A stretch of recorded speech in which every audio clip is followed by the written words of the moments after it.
સોમનાથમાં ગેરકાયદે દબાણો સામે તંત્રએ કડક વલણ અપનાવ્યું. ગુડલક સર્કલ પાછળના વિસ્તારમાં આજે મોટું ડિમોલેશન ડ્રાઈવ હાથ ધરાઈ. સવારથી જ ગુડલક સર્કલ પાછળના વિસ્તારમાં ચુસ્ત પોલીસ બંદોબસ્ત ગોઠવાયો. એક ડીવાયએસપી, 2 પીઆઈ, 4 પીએસઆઈ સહિત 82 પોલીસ કર્મચારીઓ, 10 ટીઆરબી જવાનો તહેનાત કરાયા. એસઓજીની ટીમ પણ સ્થળ પર હાજર રહી. તંત્ર તરફથી એક એસડીએમ, એક મામલતદાર, 6 નાયબ મામલતદાર, 5 ક્લાર્ક સહિતનો સ્ટાફ હાજર રહ્યો. ડિમોલેશન માટે 10 જેસીબી મશીન, 15 ટ્રેક્ટરોનો ઉપયોગ કરાયો. કુલ 11 રહેણાંકીય મકાનો, દુકાનોના ગેરકાયદે બાંધકામોને જમીનદોસ્ત કરાયા. આ વિસ્તારમાં વર્ષોથી દબાણ વધતું જતું હતું, જેથી સતત ફરિયાદો મળી રહી હતી. તંત્રએ પહેલા નોટિસ આપી, પરંતુ કોઈ જવાબ ન મળતા આજે સીધી કાર્યવાહી કરાઈ. એસપી જયદીપસિંહ જાડેજા અને ડીવાયએસપીએ વ્યક્તિગત રીતે સ્થળની મુલાકાત લઈ દબાણોની સ્થિતિનું નિરીક્ષણ કર્યું અને કામગીરીને ઝડપી બનાવવા સૂચના આપી.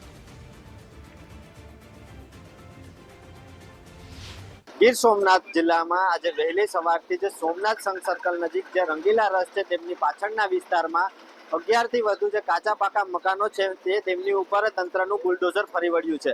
આપ જે દ્રશ્ય જોઈ રહ્યા છો તે રંગીલા રસ વિસ્તાર છે. તેમની પાછળના ભાગે જે કાચા પાકા 11 થી વધુ મકાનો છે તેની ઉપર તંત્રનું બુલડોઝર ફરી વળ્યું છે.